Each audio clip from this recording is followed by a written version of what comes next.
Welcome to another episode of Two Old Geeks Talking.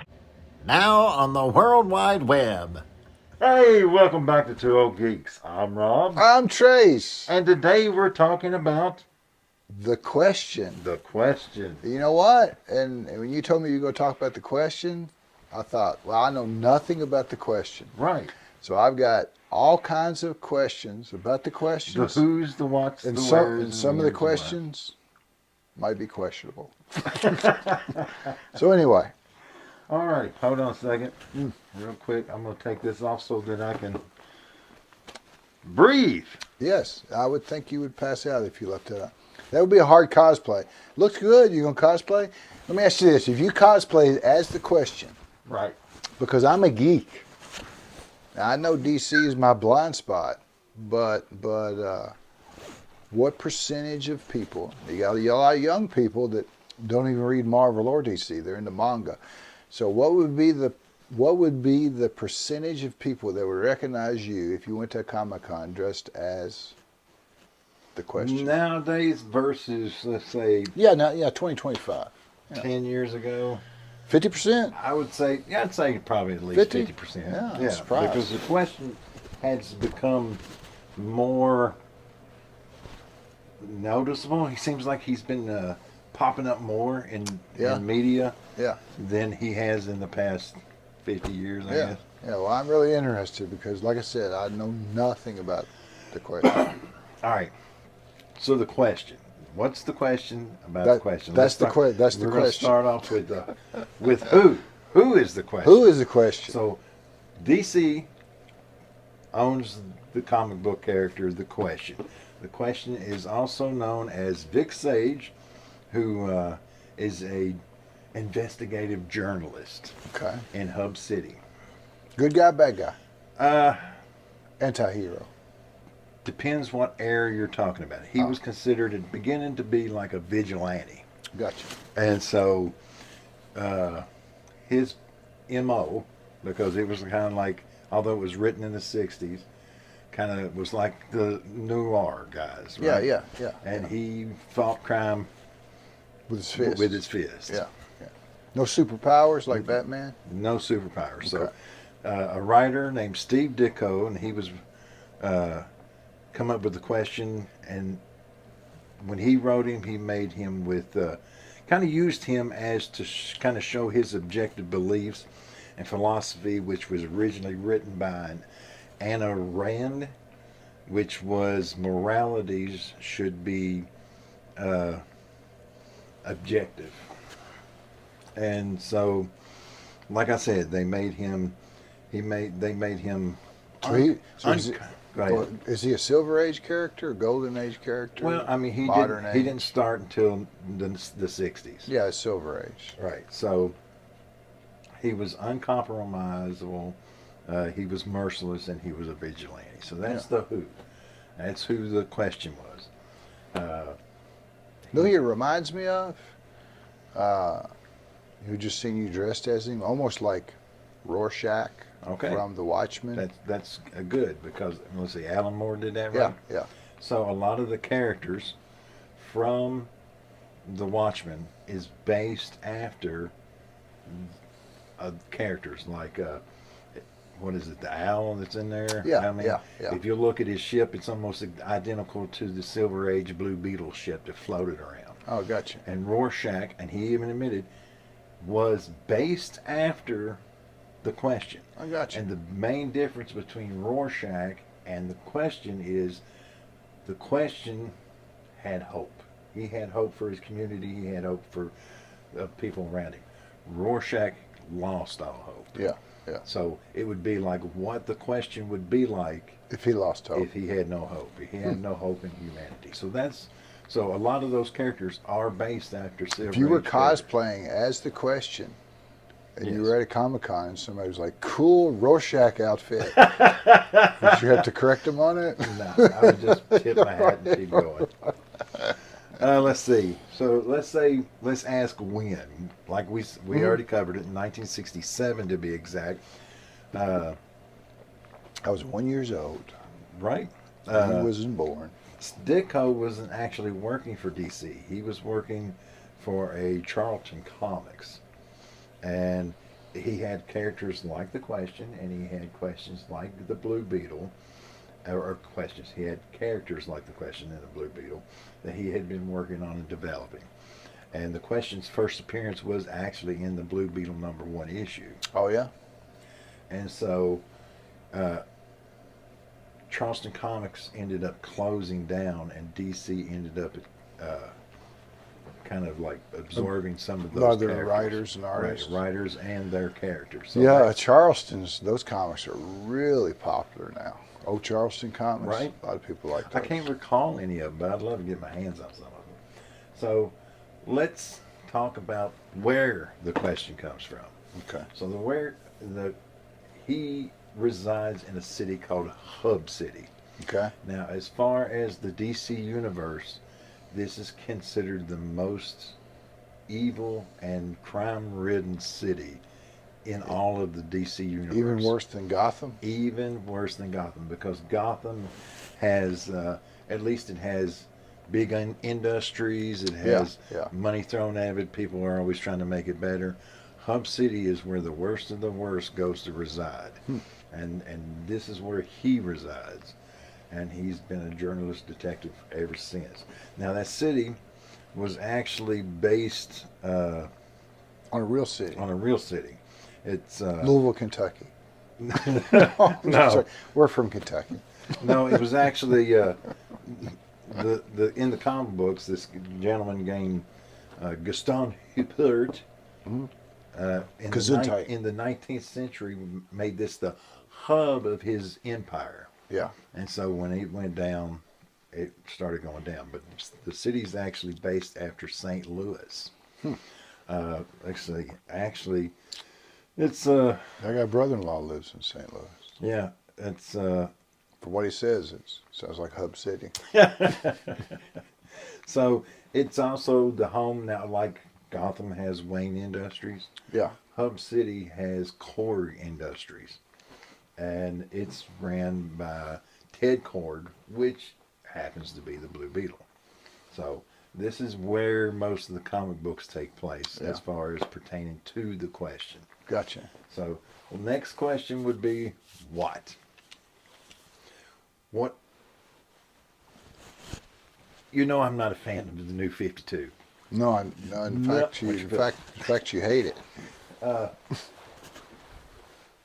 You found it. Yeah, it's way over there. You thirsty. That's the reason the mask came off. But they couldn't take a drink. Although I'd pay you $1 to drink in that mask, it would be fun. I'd do it for $1. I have a backup. So what happened to the Question in the New 52?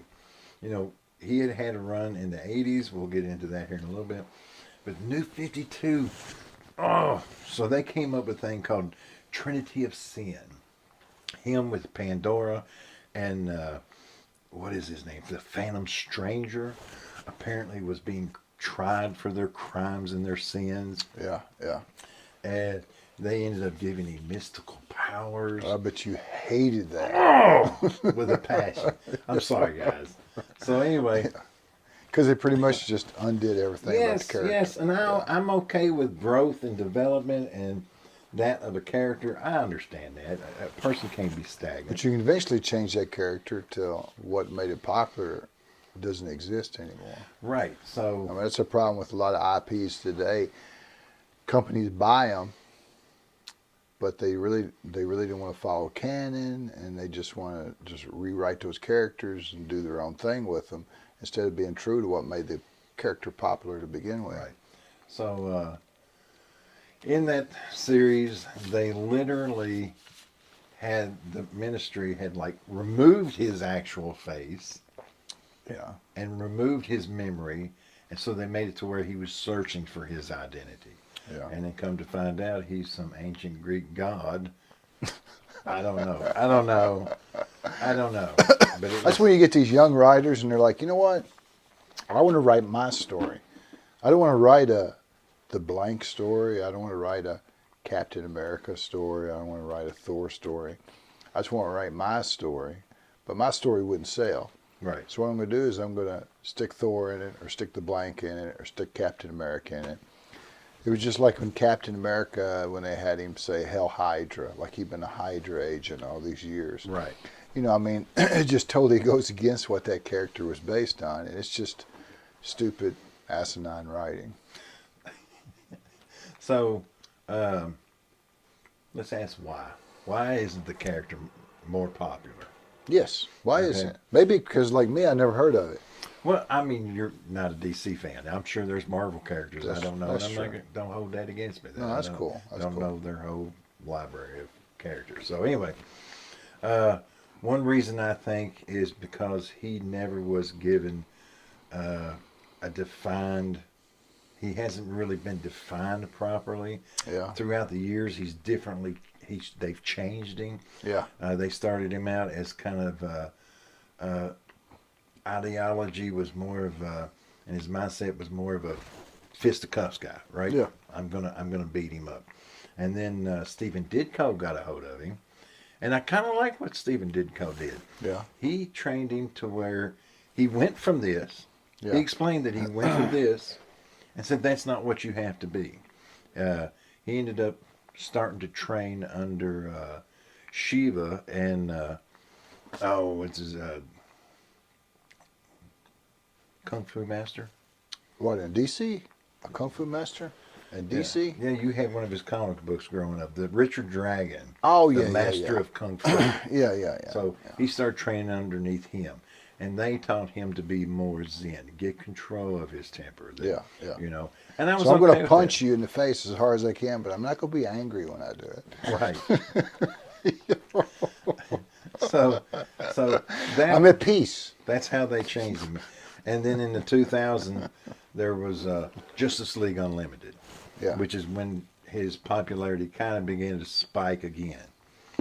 But in the Justice League Unlimited cartoons, they turned him into kind of like a conspiracy crackpot. Yeah. Like in his mind, everything was connected. Everything, you know, and he was going through people's trash and things like that. But they can't settle on how this character is. You know, Batman's been Batman Yes. forever. Right. Superman's been Superman forever. Absolutely. Yes. And this character, they've never gave him a concrete thing. And I'm okay with development and change. It's like they don't. It's like they get the character and they don't know what to do with it. Right. Yeah. And that is death for a character. Right. If ever a writer just takes the character in a totally different direction, yeah, it's hard to build a fan base that way. Right. And I'm okay. You know, they've used him as side characters to kind of help up other stories. Has he ever had like a Batman crossover? Yeah. So at times, Batman. So here's the thing. One reason I don't think he is as popular as Batman was because of the development. And Batman has gone to him because, you know, he has said things like, if anybody can figure out the connection between Luthor and Cadmus, Yeah. the question's going to figure it out. He knew that the question would be able to figure out things quicker than he would. Yeah. And although, so Batman was written in the 30s. In the 40s, he was given the title Master Detective or the best detective in the world, or whatever the title is. Yeah. But in World's greatest detective. World's greatest Yeah, detective. yeah. So, in my opinion, and this is just my opinion, y'all can disagree with me. Feel free to in the comments. I think the Question is a better detective because, although I love Batman, are you disagreeing with me or just clearing No, your I throat? just clear my throat. Okay, so Batman has the money, the big giant computer, Yeah. the technology, the gadget to help him figure things out and get through problems. The Question doesn't. He just completely uses his savviness and his intellect to come to the conclusion and solve the problem. Gotcha. So that's why, as far as detectives go, I think the Question is a little step above. You know, Batman is more exciting. Yes. And another thing that I think that the reason the Question isn't as popular as you mentioned Batman was he's not had the rogue gallery. He don't have the rogue gallery Batman. That makes a big difference. Right, I I mean, mean, your villains, you know, define you. not to quote ancient history, the Japanese believe that, the stronger your villain, the stronger your enemy is, kind of marks you, gives you credit. Right. You're as only good as the villain that you fight. Right. And so, a lot of characters that I grew up with, like Daredevil, he started out with horrible villains, Stiltman and the Jester and all these goofy villains. And that's one reason that I think spiraled Spider-Man to the top, is he had really cool villains. Right. Well, same thing with Batman. Like you had mentioned in our Geek Speak that Dick Tracy, and I said he had a crazy rogue gallery. Yeah. And he had one guy in there called the Blank, and I'll have to show you a picture of him. He looks exactly like the Question. Oh, is that I mean, exactly like the Question. I mean, no difference whatsoever. Was there a guy with a flat head in that Dick? I think it was called Flat Top. Yeah. I mean, but the thing is, I think Dick Tracy would have gone better if he had better rogues. Yeah, if I was going to make a Question comic, right, and I don't know anything about the Question, but just from the information you give me, I would make it I would lean toward film noir. So in other words, I would make it black and white, a lot of shadows, similar to Frank Miller's Sin City. Right. And I would go along that vein, which would separate it from all your superhero stuff. And I think that I would take it in that direction, because with his look, the way he looks and everything, I think that would pull off pretty well. Yeah. So the Question has been killed off. They had him die of cancer. I thought you were going to say died of cancellation. No. And he ended up passing the mantle of the Question on to a character, Renee Montoya. She was female? Yes. Yes, of course, because we need to take all of our male characters and make them female. And I hope Renee's gay. Is she? Yeah. Yes. I didn't know anything about that, but the fact she's female gay, is she handicapped as well? No. Daggone it. We almost had a trifecta there. Ah, shucks. But anyway, well, hopefully she'll be handicapped in the future. So they gave it to her. She was a detective. She's been in many comics. I'm not a fan of her, but not because of all that, but because in the past it has showed how she had been corrupted at times. Yes. I mean, she was in some of the Batman movies. Yeah. And they got my mother at bay, so I've got to do this and that. Yeah. And she just hasn't. I mean, the Question himself hasn't never rise to popularity, and she hasn't done anything to improve that. Yeah, imagine that. So, do you have any I love this world. It cracks me up so much. Do you have any questions about the Question?